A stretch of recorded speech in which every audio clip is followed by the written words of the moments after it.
பதுவாபதியரமந்துணியாரே எங்களுக்காக மன்றாடும். பதுவாபதியரமந்துணியாரே எங்களுக்காக மன்றாடும். பதுவாபதியரமந்துணியாரே எங்களுக்காக மன்றாடும். தந்தை மகன் தூய ஆவியாரின் பெயராலே பரிசுத்த திருத்துவத்துக்கு இப்பொழுதும் தோத்திரம் உண்டாவதாக. பரிசுத்த தேவதாயே, எங்கள் துன்ப வேளையில் நாம் நடைபலத்தை தேடி மடம் வருகிறோம். மகிமை நிறைந்தவளும் ஆசில்லாதவளுமான கன்னிகையை எங்கள் மன்றாட்டை தள்ளிவிடாமல் எல்லா ஆபத்துகளிலிருந்தும் எங்களை காத்தருள வேண்டுதல் செபம்.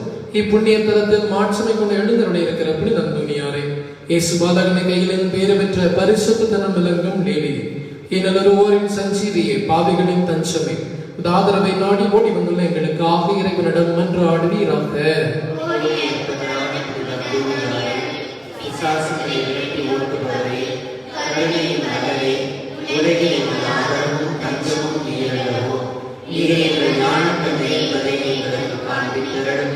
உம்மை தேடி பாக்கியரான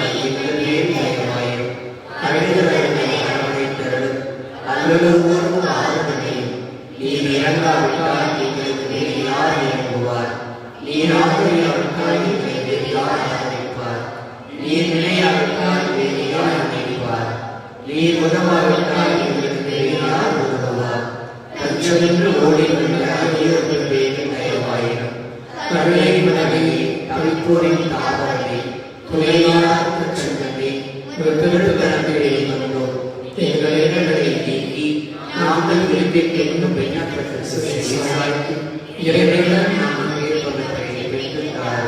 எங்கள் அன்பான தந்தையை எங்களை முழுவதும் நமக்கு அர்ப்பணிக்கின்றோம். சக்தி வாய்ந்தவரை எங்களுக்கு உதவி செய்ய விரைந்து வருவீராக. இறைவனின் மன்றாட்டுக்கள் எங்கள் திருத்தந்தை ஆயர்கள் குருக்கள் நாட்டு தலைவர்கள் சமூக தலைவர்கள் அனைவருக்கும் ஞானத்தின் விவேகத்தையும் அழைத்தருள வேண்டும் என்று புனித அந்தோனியார் மூலம் இறைவா உம்மை மன்றாடுகின்றோம். மக்கள் அனைவரும் சமுதாய சமாதானத்திலும் சமய ஒற்றுமையிலும் சகோதரரை போல வாழ்க்கை நடத்த வேண்டும் என்று புனித அந்தோனியார் மூலம் இறைவா உம்மை மன்றாடுகின்றோம். இந்த அருட்தலத்தை நாடி வந்த பக்தர்கள் உமது திருவுளத்தின்படி உடல் நலத்தில் நீடிக்கவும் மன அமைதியற்றோர் நிம்மதியடையவும் வேண்டும் என்று புனித அந்தோனியார் மூலம் இறைவா உம்மை மன்றாடுகின்றோம். தீய சிந்தனைகளில் இருந்தும் பேயின் சோதனைகளில் இருந்தும் நாங்கள் விடுதலை பெற வேண்டும் என்று புனித அந்தோனியார் மூலம் இறைவா உம்மை மன்றாடுகின்றோம். நாங்கள் விரும்பும் கோரிக்கைகள் கைகூடும் எங்களை எதிர்கொண்டு வரும் தீமைகள் விலகவும் என்று உமது ஆதரவை இருக்கவும் வேண்டும் என்று புனித அந்தோனியார் மூலம் இறைவா உம்மை மன்றாடுகின்றோம். யாவராலும் கைவிடப்பட்டு நம்பிக்கை இழந்து நிற்கும் நெருக்கடியான வேளையில் எங்களுக்கு உதவ வேண்டும் என்று புனித அந்தோனியார் மூலம் இறைவா உம்மை மன்றாடுகின்றோம். உங்களது தனிப்பட்ட கருத்துக்களுக்காகவும் இப்பொழுது மன்றாடலாம்.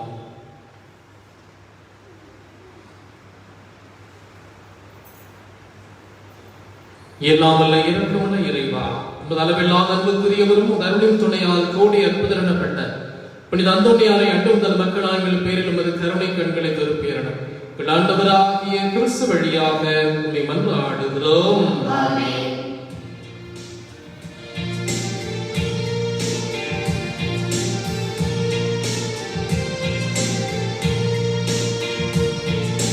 மாநிலம் போற்றிடும் தூயவனே, உந்தன் பாதம் நாடி வந்தோம்.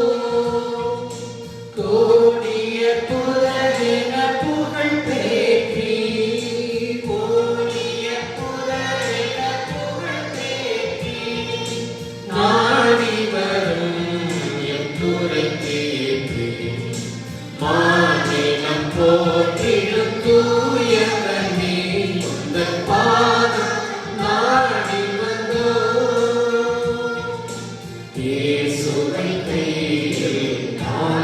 ஆட்சியெல்லாம் இறைவனின் அருளை அழைத்தீரே.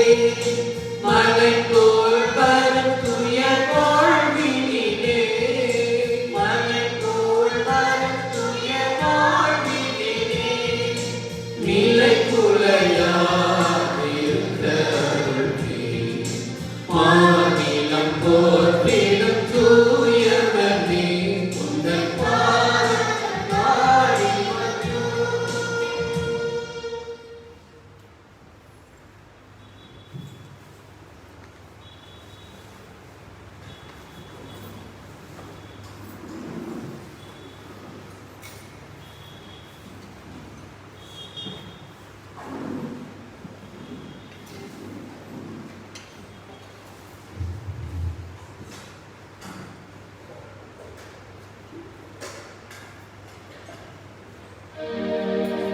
நிலையான புகழுக்குரிய தூய்மை மிகு நற்கருணைக்கு எல்லா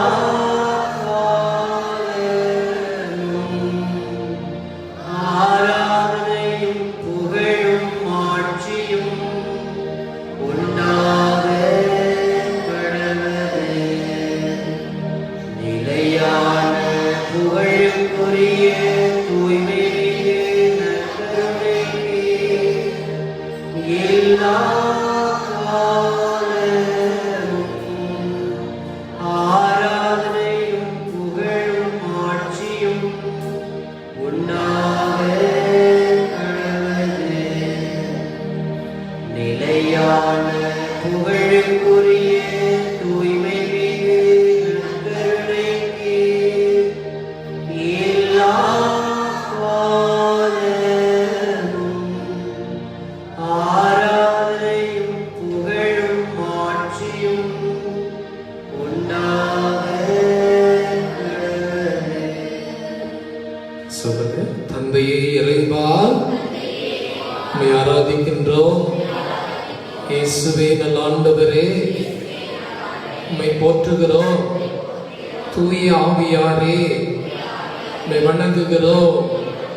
மூவரு இறைவா, இந்த மாலை நேரத்திலே எங்கள் அனைவரையும் ஒன்று சேர்த்து உம்முடைய நற்கருணை பிரசன்னத்திலே ஒன்றாக செபிக்க வைப்பதற்காக நன்றி கூறுகிறோம்.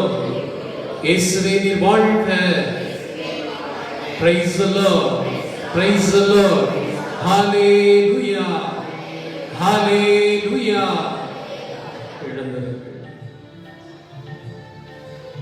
ஆண்டவர் இயேசு நம் மத்தியிலே இருக்கிற பொழுது யாதொரு குறையும் நமக்கு இல்லை. அவரே நம் தெய்வமாக இருக்க நமக்கு என்ன கவலை? அவர் அனைத்தையும் பார்த்துக் கொள்வார். ஒப்பு கொடுத்து பாடலாம்.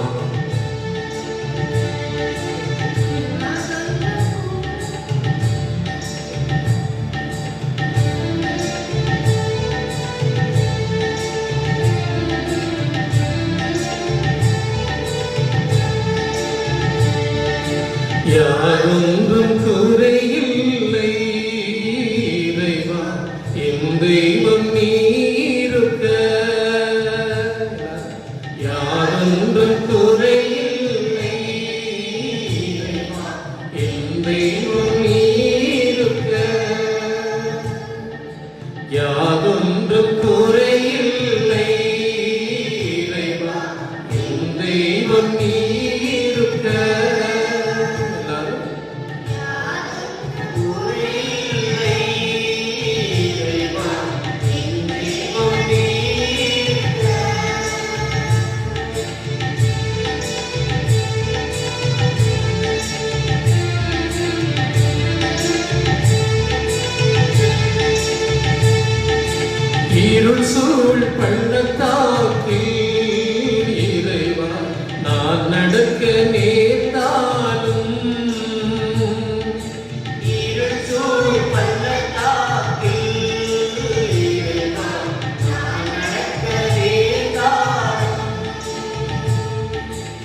சொன்னாலும் பரமே பழிப்பாவும் இறைவா என் மீது சொன்னாலும் எனக்கேதும் குறையில்லை, என்னோடு நீர் இருப்பதனால் எனக்கேதும் குறையில்லை, என்னோடு இருப்பதனால் யாதொன்றும் குறையில்லை, இறைவா என் தெய்வம் நீருக்க. எல்லாரும் சேர்ந்து பாடுங்க. யாதொன்றும் குறையில்லை, இறைவா.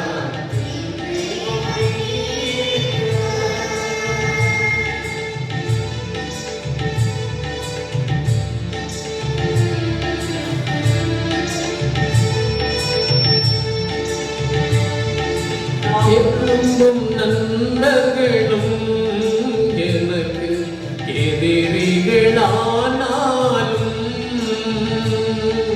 நானும் நண்பர்களும் எனக்கு எதிரிகளானாலும்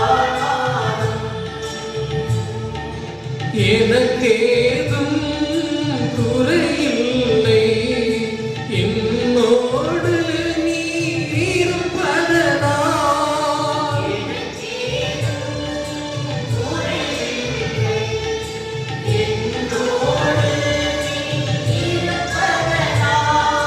யாதொன்றும் குறையில்லை, இறைவா என் தெய்வம் நீருக்க. யாதொன்றும் குறையில்லை, இறைவா என் தெய்வம் நீருக்க. அது சேர்ந்து யாதொன்றும் குறையில்லை, இறைவா என் தெய்வம் நீ. என் தெய்வம் நீ இருக்க, என் தெய்வம் நீ இருக்க. இயேசுவே எனக்கு என்ன குறை, என் தெய்வம் நீ. இதெல்லாம் பார்த்துக் கொள்வீரப்பா, என் தெய்வம் நீ. எல்லாவற்றையும் ஒப்புக் கொடுக்கிறேன், என் தெய்வம் நீ. நீரே பொறுப்படுத்த நடத்தும், என் தெய்வம் நீ. என் தெய்வம் நீ இருக்க.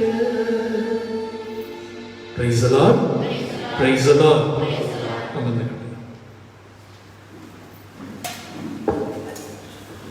நமக்கு யாராவது பிடிக்கல அல்லது நம்மை யாராவது வெறுத்து ஒதுக்குறாங்க அப்படின்னா அவர்களோடு நாம் எப்படி நடந்து விடலாம் என்பதற்கு இன்றைய நற்செய்தியில் ஆண்டவர் இயேசு தெளிவான ஒரு போதனையை கற்றுக் கொடுக்கிறார். உயர்த்தி சொல்லுங்க, பிரைஸ் தி லார்ட். ஹalleluya. இயேசு எருசலேமுக்கு பயணம் செல்ல விரும்புகிறார். அப்படி பயணம் செல்கிற பொழுது யூதராக இருக்கிற இயேசு மற்ற யூதர்களைப் போல சமாரியர்கள் வாழாத இடத்தை சுற்றிலும் அவர்கள் செல்ல வேண்டும். காரணம் என்ன? சமாரியர்களும் யூதர்களும் நேர் எதிர் திசையிலே எதிராக நின்றார்கள். ஒருவருக்கு ஒருவர் பகை உணர்வோடு வாழ்ந்து வந்தார்கள். அப்படி என்ன பகை அப்படின்னு பார்த்தா, சமாரியர்களும் ஒரு காலத்தில் யூதர்களாக இருந்தவர்கள் தான். ஆனால் அந்த அசீரிய அரசனுடைய படையெடுப்பினால் எருசலேமில் இருக்கிற யூதர்கள் நாடு கடத்தப்பட்ட பொழுது அந்த எருசலேமிலே வாழ்ந்த அசீரியர்களோடு யூதர்கள் ஒரு சிலர் இணைந்து கொண்டார்கள். அப்படி இணைந்து உருவான ஒரு புதிய இனம்தான் இந்த சமாரியா நகர மக்கள். அப்படி அந்த மக்கள் உருவானதால் அவர்கள் கலப்பு இனத்தவராக கருதப்பட்டார்கள்.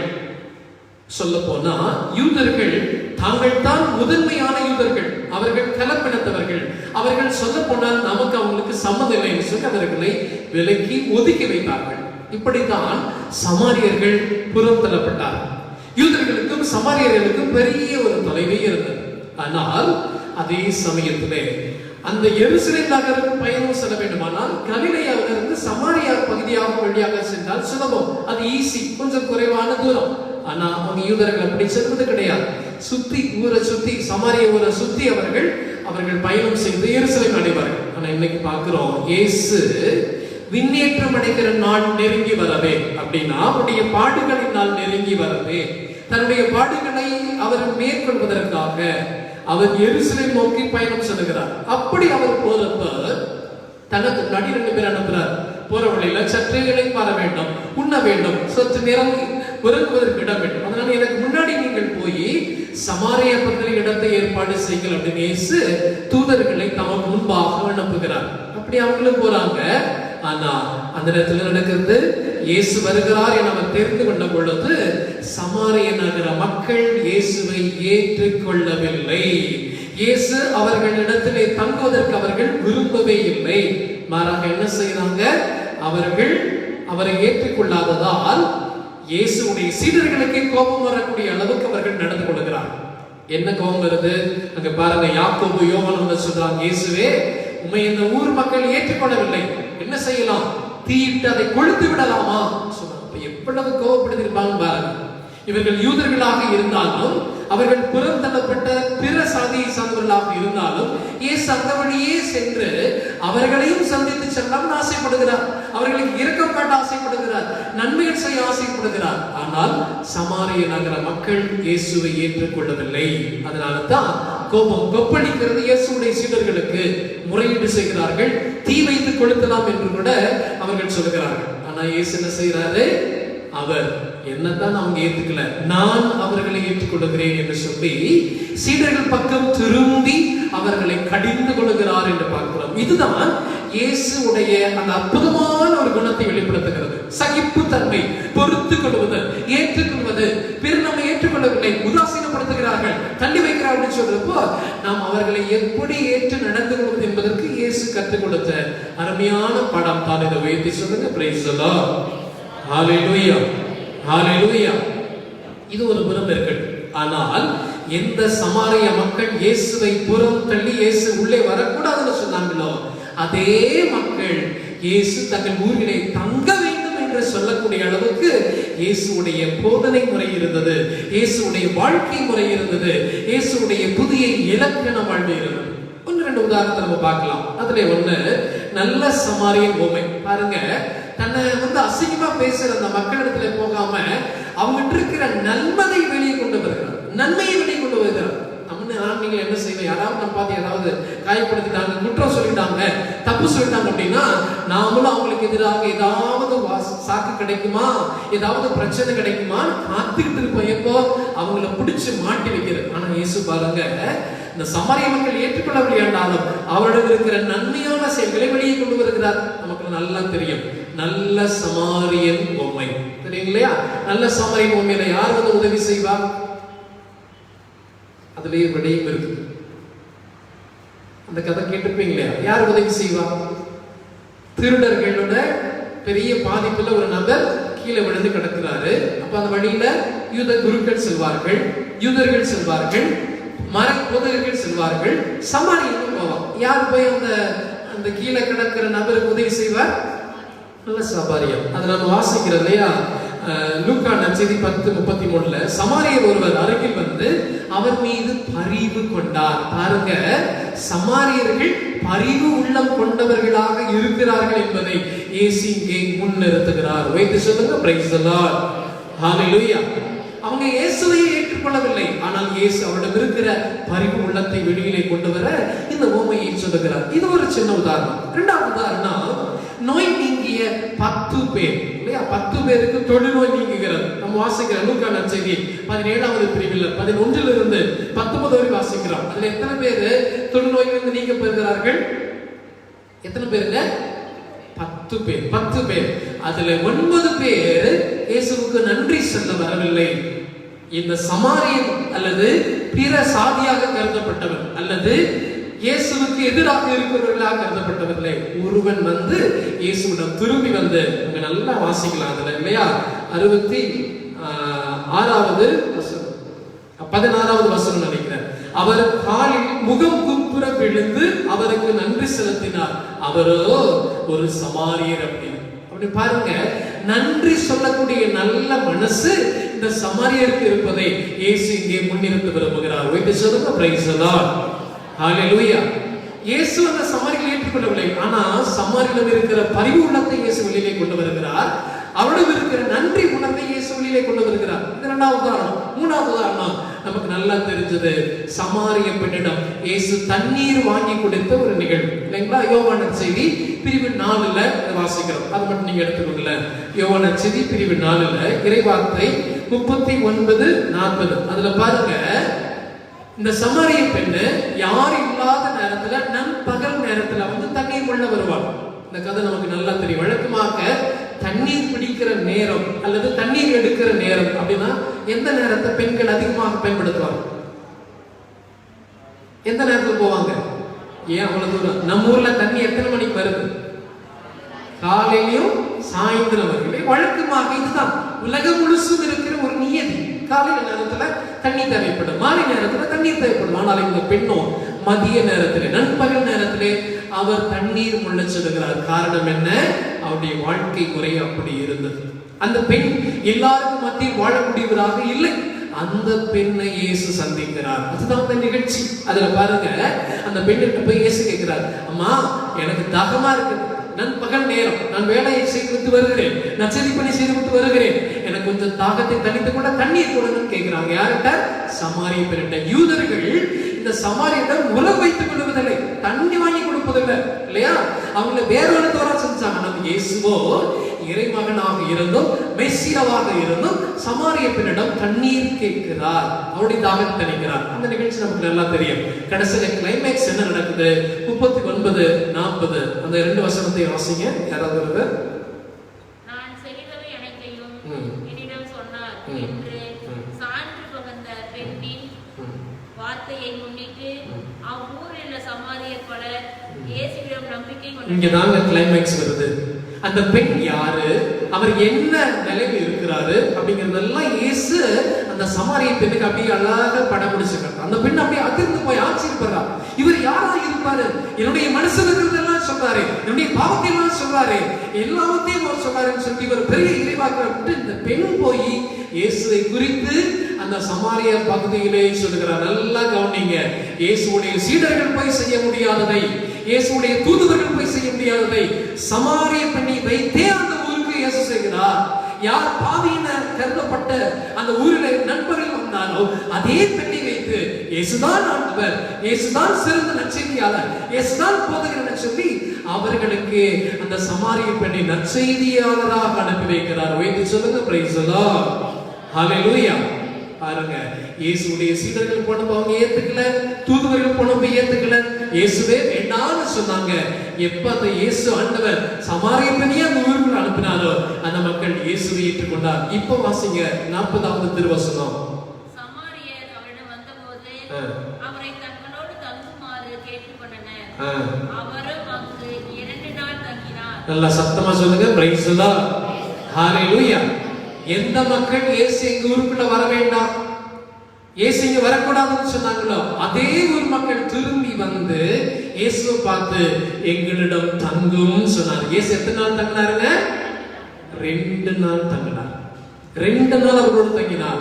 இதுதான் இயேசுடைய இயல்பு. இதைத்தான் நாம் அணிந்து கொள்ள வேண்டும். யாராவது நம்மை வெறுக்கிறார்களா, தூற்றுகிறார்களா, அவமதிக்கிறார்களா, நம்ம ஏற்றுக்கொள்ளவில்லையா அப்படின்னா அவரிடம் இருக்கிற குறையை நாம் பார்க்க கூடாது. மாறாக அவரிடம் இருக்கிற நிறைவை வெளியிலே கொண்டு வர வேண்டும். இயேசு செய்ததை போல பிறரிடம் இருக்கிற பரிவு உள்ளத்தை வெளியே கொண்டு வர வேண்டும். அவரிடம் இருக்கிற நன்றி உணர்வு வெளியே கொண்டு வர வேண்டும். அவரிடம் இருக்கிற நற்செய்தி தாகத்தை வெளியே கொண்டு வர வேண்டும். இப்படியாக நாம் பணியாற்றுகிற பொழுது, உழைக்கிற பொழுது இயேசுடைய இயல்பு நம்மிடம் சென்றால் நிச்சயமாக நிச்சயமாக எல்லாரும் நம்மை ஏற்றுக்கொள்வார்கள். நாம் எல்லாருக்கும் மாற வேண்டும். கடந்த வாரம் ஞாயிற்றுக்கிழமை பூசையில கூட இதை நம்ம சிந்திச்சோம் இல்லைங்களா? கடவுள் இயேசு விரும்புகிறார் யார? எல்லாரையும் நற்செய்தியாளர்களாக மாற்ற இறைவன் விரும்புகிறார். அப்படின்னா உங்களையுமே மாற்ற முடியாது. இப்ப நீங்க யோசிச்சு பார்க்கலாம். உங்களுக்கு எதிராக யாராவது இருக்கலாம், உங்களுக்கு பிடிக்காத காரியங்களை அவர்கள் செய்யலாம், உங்களை விட்டு வேற சாதியை சார்ந்தவர்களாக இருக்கலாம், உங்களை எதிர்த்து நிற்கலாம். அப்படி இருந்தா அவங்களுடைய எதிர்ப்பை நீங்க எப்படி சந்திக்கணும் அப்படிங்கிறத இயேசு சொல்லி கொடுத்திருக்கிறார். என்ன செய்யணும்? அவங்கள போலவே நீங்களும் பிறருடைய குறையை சொல்பவர்களாக அல்ல, மாறாக அவர்களிடம் இருக்கிற நல்ல செயல்களை வெளியிலே கொண்டு வர வேண்டும். இதுதான் இயேசு நம்ம கற்றுக் கொடுக்கிற பாடம். இதை நாம் ஏற்றுக்கொள்ள வேண்டும். இதுதான் கிறிஸ்துவ இயல்பு. இதுதான் இயேசு நம்மிடம் விரும்புகிற அற்புதமான ஒரு இலக்கண வாழ்வு. ஆண்டவரிடத்தில் கேட்போம். படியிடுங்கள்.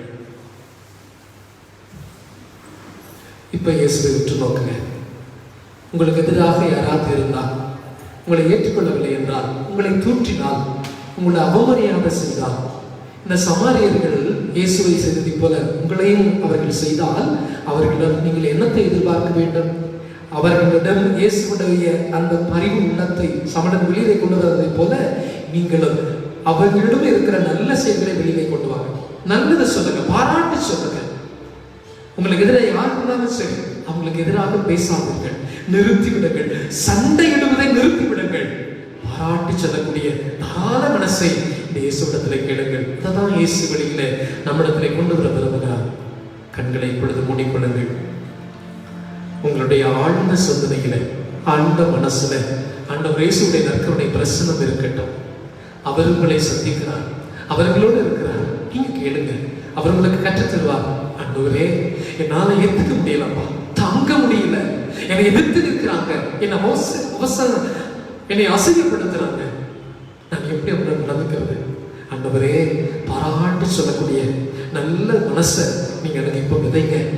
பரிவுள்ளத்தை வெளியே கொண்டு வந்தீங்களே, அந்த உள்ளத்தை எனக்கு காட்டுங்க ஆண்டவரேன்னு சொல்லி அந்த இடத்துல எங்களுக்கு ஒப்புக்கொள்ளுங்க. அவர் எல்லாவற்றையும் பார்த்துக் கொள்வார். இனி ஒரு குறையும் எனக்கு கிடையாது. மீண்டுமாக நாம் இணைந்து அந்த பல்லவியை பாடுவோம். யாதொன்றும்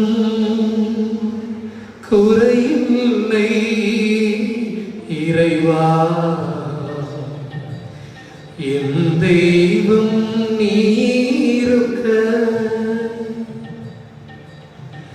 யாதொன்றும் குறையில்லை இறைவா, என் தெய்வம் நீருக்க. நான் நம்பும் நண்பர்களும் எனக்கு எதிரிகளானாலும், நன்மைக்கு பதிலாக எனக்கு தீமைகள் வந்தாலும், எனக்கேதும் குறையில்லை, என்னோடு நீ இருப்பதனா. பரிசுத்தமானீர்கள் ஆண்டவரே, இந்த மாலை திருப்பலியிலே ஆராதனையிலே எங்களை சந்தித்ததற்காக நன்றி செலுத்துகிறோம். ஆண்டவரே, நீ நல்லவராக இருந்தீர், வல்லவராக இருந்தீர், உயர்ந்தவராக இருந்தீர், நன்மைகளை மட்டும் செய்தீர். ஆனாலும் அந்த சமாரிய மக்கள் உம்மை ஏற்றுக்கொள்ளாமல், அவருடைய ஊரில் ஏற்றுக்கொள்ளாமல் இருந்தார். ஆனாலும் ஆண்டவரே, அதே ஊர் மக்கள் உம்மை திரும்பி வந்து, ஆண்டவரே வாங்க, என் வீட்டிலே தங்குங்க, எங்க ஊரிலே இருக்குன்னு சொல்லி அழைத்ததுக்கு ஏற்ப அவர்களை மாற்றினீர் ஆண்டவரே. அதே போலத்தான் எங்களையும் எதிர்த்து வருகிற கடைகளை எல்லாம் இறைவா எங்களுக்கு சாதகமாக மாற்றக்கூடிய ஒரு வல்ல சக்தி நேரத்தை தருவீராக. யார் எங்களை எதிர்க்கிறார்களோ அவர்களை நாம் எதிர்த்து செல்பவர்களாக அல்ல, மாறாக அவர்களிடம் இருக்கிற நன்மையான குணங்களை வெளியிலே கொண்டு வருவர்களாக எங்களை மாற்றியர்களும் உருமாற்றியர்களும் தெய்வீக வல்லமையை ஆண்டவரே நற்கருணை பிரசுரத்திலிருந்து கேட்கிறோம். நீரே எங்கள் மத்தியில் செயல்படுவீராக. இயேசு கிறிஸ்துவே, இங்கே ஒவ்வொருவரும் ஏதாவது ஒரு விதத்திலே காயப்பட்டு வந்திருக்கிறார்கள், பார சுமையோடு வந்திருக்கிறார்கள், எதிர்ப்புகளோடு வந்திருக்கிறார்கள், ஏற்றுக்கொள்ளாமையோடு வந்திருக்கிறார்கள். ஆண்டவரே, நீர் ஒவ்வொருவரையும் சந்திப்பீராக. யார் எதிராக இருக்கிறார்களோ அவர்கள் பக்கமாக வந்து இருக்கக்கூடிய வல்லமையான பேரவர்களை தருவீராக. இயேசுவே, நீ நன்மை நிறைந்தவர், நன்றி உள்ளம் கொண்டவர், பரிவுள்ளம் கொண்டவர், நன்மையான காரியங்களை செய்யக்கூடியவர். எங்கள் மத்தியிலே இறங்கி வந்து இரக்கம் காட்டி பேரருளா எங்களை நிரப்புவீராக. இப்படி நான் தோன்றியார் வழியா நாங்கள் ஒப்புக்கொடுத்திருக்கிற எல்லா விண்ணப்ப குரலையும் ஏற்றுக்கொண்டு எது உமக்கு பிரியமாக இருக்கிறதோ அதை மாத்திரம் கொடுத்து நடத்துவீராக. நம்ம நாட்டுகளை எல்லாம் எங்கள் ஆண்டவராக இயேசு கிறிஸ்து வழியாக ஒப்புக்கொடுத்து செபிக்கிறோம் எங்கள் தூய தந்தையே. ஆமென். யாதொன்றும் குறைவில்லை இறைவா,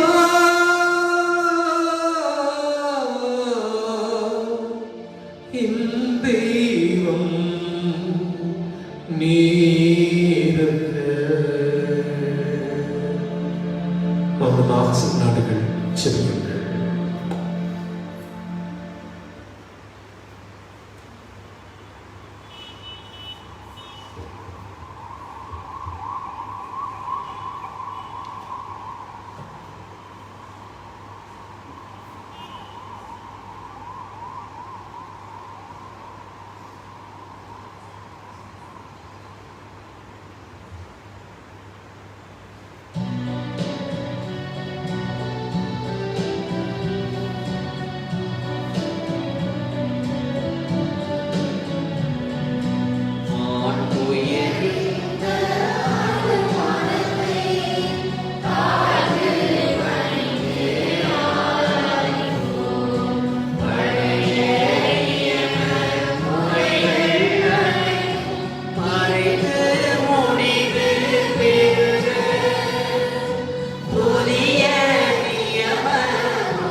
வானின்று அவர்களுக்கு அப்பம் அளித்தீரே.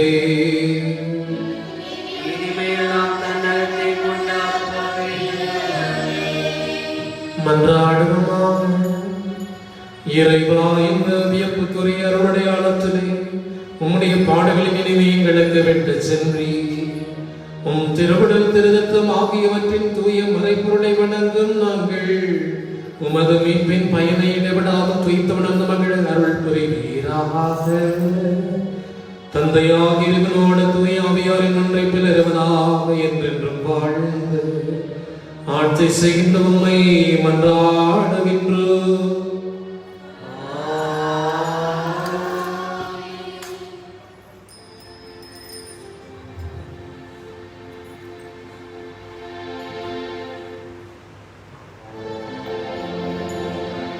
ஆசீர்வதியும் தேவாசீர்வதியும் இந்நாளில் எங்களை ஆசீர்வதியும். ஆசீர்வதியும் தேவாசீர்வதியும் இந்நாளில் எங்களை ஆசீர்வதியும். ஆபிரகாமின் இறைவனே ஆசீர்வதியும். ஈசாக்கின் இறைவனே ஆசீர்வதியும். யாக்கோபின் இறைவனே ஆசீர்வதியும். இஸ்ரவேலின் இறைவனே ஆசீர்வதியும். ஆசீர்வதியும் எம்மை